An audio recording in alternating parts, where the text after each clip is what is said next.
was the joy of his day today? Yes, oo. Everything was, all our discussion revolved around the life of a young boy, 12 years old. So, and then he was visibly pleased when he saw his grandchild because he's tall already. The last time he saw him was, he's not that tall. He's 5'5" now at 12 years old. So that made him visibly surprised and pleasantly, surprised. Sa politika po, meron kayo nakakasapan? Politics, wala. Let me remember, wala naman. Meron siya nabanggit about Marcos, but ayoko na sabihin yung mga binanggit niya. Alam nyo naman na lahat yun kasi nakikita niyo naman kung anong nangyayari sa bansa natin. And he mentioned drugs as well and the current state of our country in terms of illegal drugs. Okay, questions? VP, may tanong po. Congratulations for the Office of the Vice President for receiving an unmodified statement from opinion from COAP, for 3 straight years under your leadership. What's your opinion with respect to this? Well, it shows the transparency and accountability and the compliance of the Office of the Vice President with all the regulations required by law. So we are thankful for the hard work. I am thankful for the hard work of Office of the Vice President personnel. VP, how was your trip in South Korea? I did not go to South Korea, ma'am.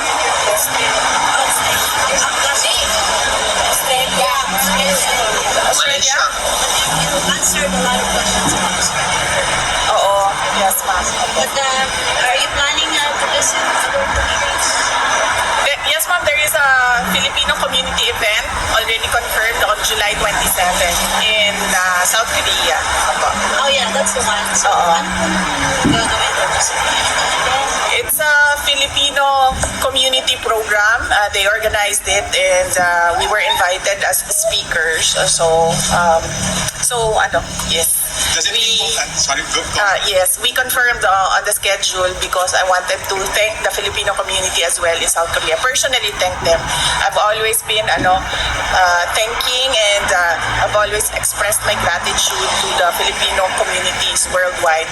But when we receive invitations, we really try to accommodate it so that we can personally thank everyone.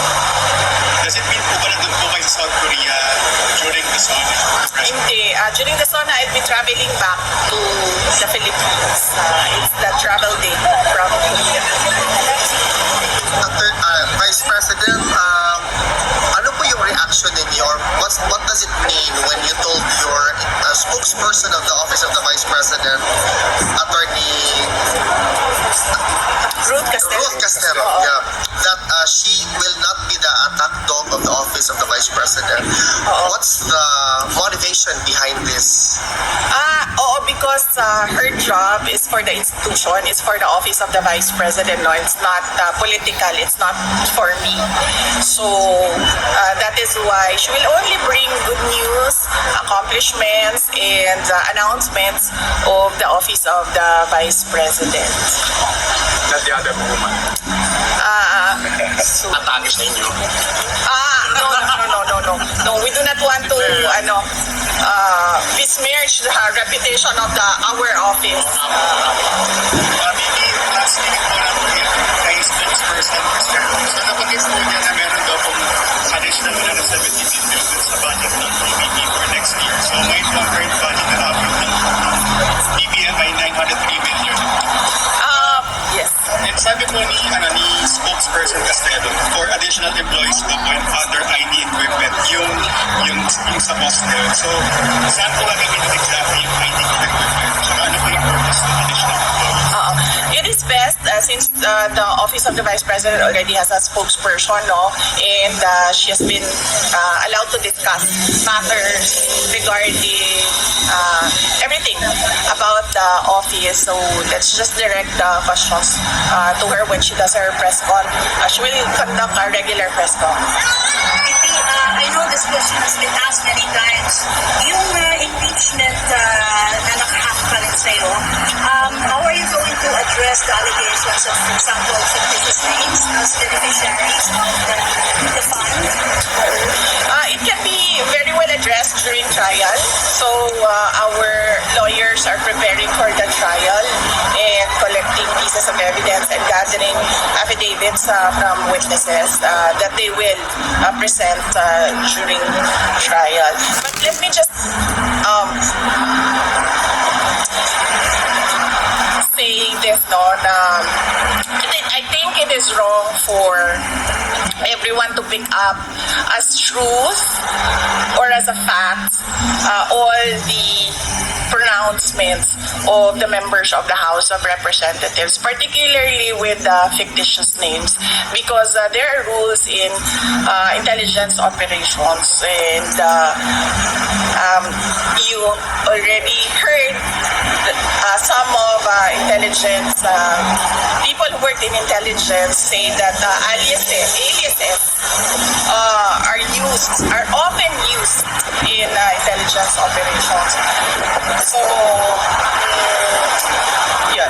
So it can be used that the fictitious names are not real names, but aliases.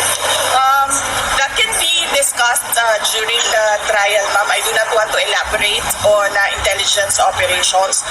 We have an intelligence expert on our side, two actually, who will be our resource persons.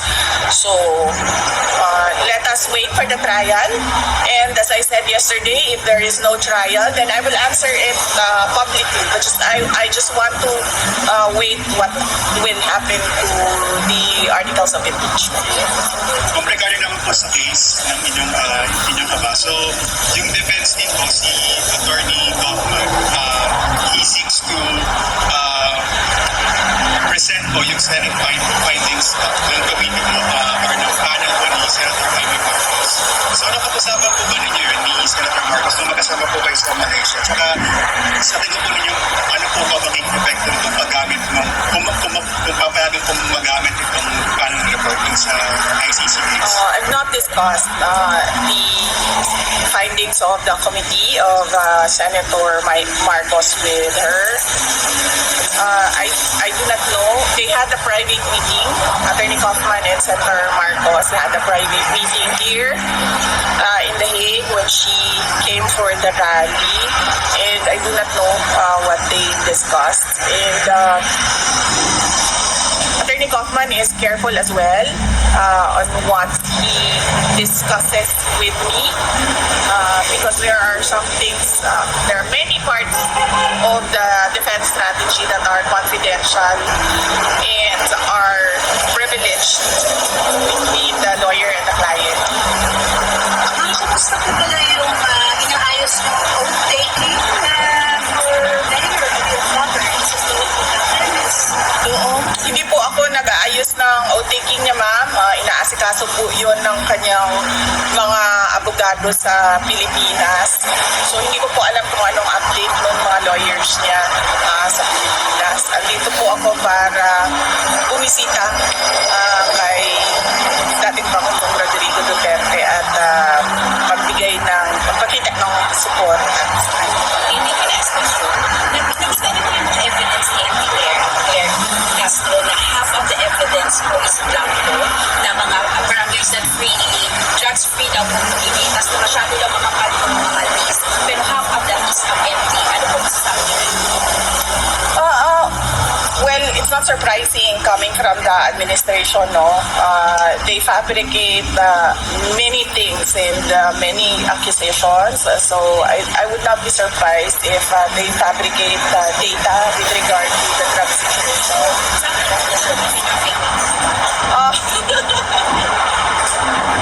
Absent law on fake news, kung ano yung hindi totoo, hindi truthful,